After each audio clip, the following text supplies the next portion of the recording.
The bridge going nowhere leads to me.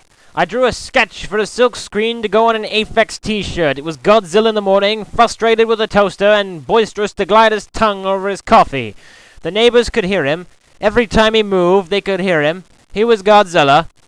The city was his kitchen. The floor and rubble were the exceptional rampant expletives evaporating into the air in plumes of smoke that he ranted and raved over, ever glowing white with a seam of foam highlighted on the darkened cheekbones, and crow's feet so glossy you could swear it was sparkles. Aside from the shine and gloss of the probated distraught euphemisms, he was actually fairly sated with life.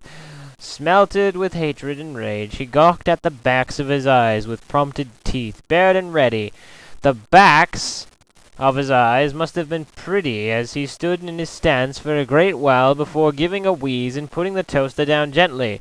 Then he ran to the house, screaming and bickering as much as possible. No one was home, and he was Godzilla. That was all the reason for anything. I was slightly agitated. I was slightly fired.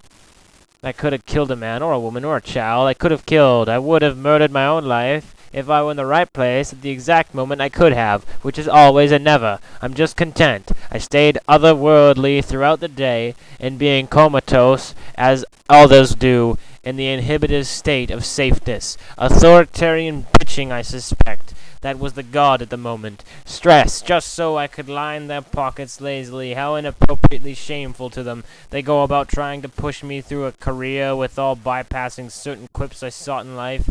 Enjoyment, understanding, respect, etc. If I cut to the bone, you can't do it again. My pain is worth more than 1344.